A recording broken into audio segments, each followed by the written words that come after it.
Welcome to Performance Marketing World's video series, Face to Face. I'm Robin Langford, Premium Content Editor at Performance Marketing World. I'm here in Hammersmith, London today with Charlie Cadbury, CEO and founder of a new type of ad tech company. Say It Now work with brands to connect with customers for audio ads, working with smart speakers. Charlie, thank you for being our guest here today. It's great to be here, thank you. I feel I should address the elephant in the room, or should that be the chocolate bunny in the room? Because viewers might be aware that Charlie has a familiar name, and that is because his great-granddad is John Cadbury, founder of the chocolate brand. So how has coming from such an entrepreneurial and famous family shaped your career path and led you to voice commerce? So for the historians among us, it was John Cadbury was my great-great-great-grandfather, and his sons, the Cadbury brothers, were George and Richard, and George was my great-great-grandfather. And so I've been very lucky in order to have a lot of my family history documented, which has been really nice to kind of lead and kind of read back upon. But you know, my line went into printing, but still, you know, running their own businesses. And my father ran his own telecoms business, and my mum was an accountant. It was really useful.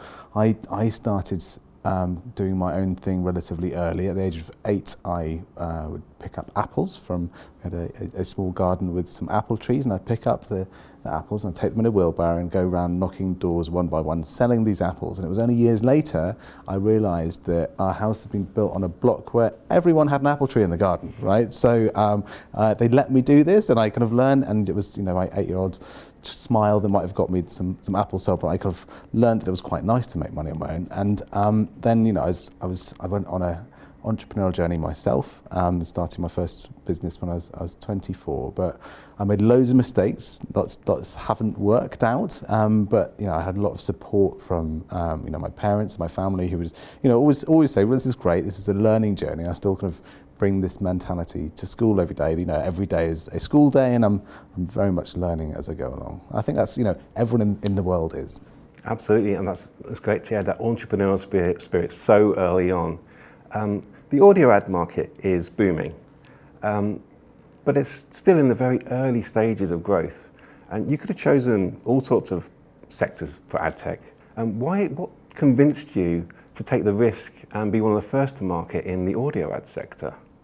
So, I'm a technologist at heart. You know, I was selling websites for other people when I was 19 years old, and then, you know, set up this software business when I was 24, and that kind of grew that from, you know, two of us who founded that business up to a 45 person business. And in 2015, I found myself working for an enterprise travel software business, and they kind of lit the fire. Actually, they asked the question: how might people be booking an airline ticket in a 10-year horizon? And in 2015, Alexa had just launched in 2014, and like Google Home was just a year away. And I said, look, let's do a proof of concept to see if we could book an airline ticket just using our voice. So we did that, and it was with that company that I then helped them, you know, to conceive a product called Dazzle, which was the first in-room concierge with Alexa. We launched with Marriott in 2016, and where I met my co-founder for Say It Now, Sando, who was the most brilliant enterprise product guy who I'd ever met. And we could then use, you know, this new team and this new understanding. We'd both lived through the year of mobile, which was about a 10-year period where everyone thought it was on the up, and we knew that we were now in a great position to capitalise on this huge rise of voice assistants, and then specifically in, you know, where this applies to your question to how it fits into audio. What we really did is we looked back and we saw what people were using these smart speakers for. We knew it was nascent, it was kind of new technology, but they sold faster than mobile phones in their early days. And we saw that people were using them to listen to streaming audio and to ask questions. And we also saw that there was an opportunity to wrap around a new ad format around that, to play ads within the ad slots of, you know, standard ads that people are already listening to, and a way for people to then engage with audio at that point. So you identified it really early on. I think the audio voice-based concierge system sounds really interesting, and it was amazing you latched onto that so early. You now specialise in actionable audio ads. Would you mind telling us a bit more about how brands are using that today? Sure. So, the difference between, an audio ad, we've all heard an audio ad on the radio. An actionable audio ad is exactly the same ad. Every single radio campaign you hear today could become an actionable audio ad. All they need to do is change the call to action at the end. It says, if you'd like to know more about this campaign or buy this product, then just say these words back to your smart speaker. And then, we've got a platform which allows us to create the equivalent of landing pages within a voice environment. So we ran our first ever global media first was in February last year with a brand called Barocca Boost, where if you're listening on Global's radio, so you're listening to Heart FM, it would say, right, if you'd like to G up your morning, then you should buy some Barocca Boost. It's like guarana and caffeine. To find out more or to purchase, just say open Barocca Boost to your smart speaker. You'd then say, Alexa, open Barocca Boost, and within 30 seconds you had ordered using your stored Amazon Pay credentials, and Barocca would arrive at your house the next day. Oh, brilliant. And we actually have a clip of how that Barocca Boost advert works, which you can see now.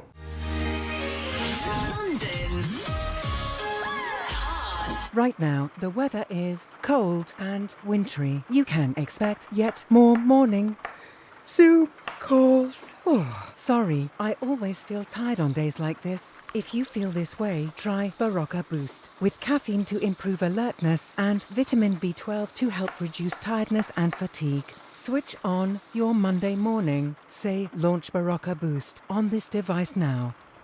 Alexa, launch Barocca Boost. Welcome to Barocca Boost. Would you like to order some Barocca Boost tablets or hear more information about the product? Order. Would you like to order a package of 20 Barocca Boost using your default payment method and address? Yes. Here are the product details from Amazon. Would you like to buy it? Yes. Thank you for ordering Barocca Boost. Now, what song am I going to play you? Can I ask Shannon, let the music play, please? Let the music play. One of our club classics. Good song. Great song. And who's it going to be for? Wow, that's really futuristic stuff. And I noticed at the end of that advert, you advertised that you had end-to-end analytics and attribution. And at Performance Marketing World, we're all about the numbers. So could you tell us a bit more about how brands are using your built-in analytics platform to optimize these ads in real time? So yeah, I mean, this is the real game changer, right? So we look at what digital transformation is. 20 years ago, people used to, read the newspaper, and some ads were placed within the newspaper. When that all went online, you were then able to see how those display campaigns were actually performing in real time and optimize those.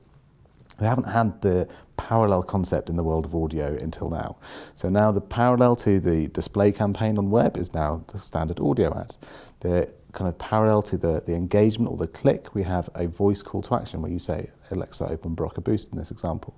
We then have the equivalent to the landing page or the microsite, and that's the voice experience that we build underneath it. Now that allows us within our data studio to bring these three buckets together. We know exactly when the media has been served, we know when people have engaged with it, and we know then what journey they've gone within that voice experience, and what campaign outcomes have been achieved. Now we can pull this data back together in real time, so we get this real-time information, which then allows us to optimize audio campaigns the same way you'd be able to optimize kind of web or display campaigns. That's really interesting. You're basically bringing audio in line with what we've been using and used to on the web for so long. One of the key components that you mentioned there is Alexa skills and brand-based Alexa skills. You recently purchased an ad tech company in the US called Get Started. How has that helped you smooth out the process for brands looking to optimize Alexa skills? Yeah, so we're a relatively kind of nascent business. We're in the kind of scale-up stage right now, and what we'd built our own kind of templates so that it was relatively easy for us to churn these campaigns out. But what Get Started created is they'd created a visual building tool, like the equivalent of kind of WordPress in the world of voice, but specifically around capabilities for marketing and advertising campaigns. So with the acquisition of Get Started, we've industrialized our process, brought on board a whole load of new capabilities, operational efficiencies, an amazing new co-founder in Norbert, who's been working in the North American market for the last 20 years. He's joined as our co-founder and CTO, and and a US sales team and presence. So it's radically kind of shifted us up a gear, and allows us to go and do the next phase of business. Oh, brilliant. Alongside that acquisition, you also made waves at the end of last year by becoming the trusted partner for Group M, the massive media investment company owned by WPP. I think that's a sign that Adland in general is really taking voice commerce seriously. But there's still a long way to go. And what would be your elevator pitch to a brand that's still somewhat skeptical about the ROI they could get from audio ads? So, back to that example, we've brought audio in line with display advertising. Our war cry, if I could say this year, is, if you are booking an audio campaign and it's not actionable, it's akin to booking a display campaign that you cannot click. These tools they're out there, they deliver incredible value in terms of the kind of attribution, analytics that you bring back, and they're ready to be used today. Awesome. It's all about that interactive element and the real-time element. Final question, it's the obligatory future-gazing question. Think about the applications for voice in things like the metaverse. How do you see voice commerce changing in the next 5 to 10 years?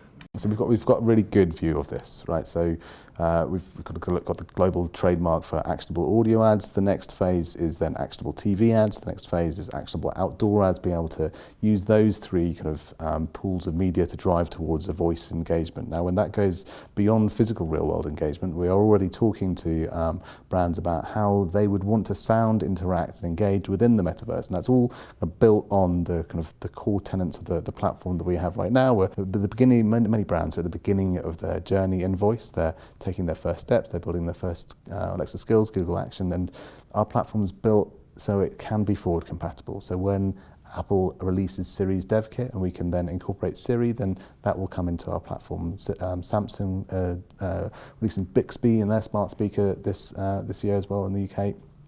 And then we'll incorporate that as well. So we're building the foundation blocks for every brand to be able to talk, no matter whether that's in this world or the next. Well, it certainly sounds like voice is future-proof. Thank you very much for your time, Charlie Cadbury, and I'm sure we'll be hearing from you a lot more in the future. I hope so. Thank you very much.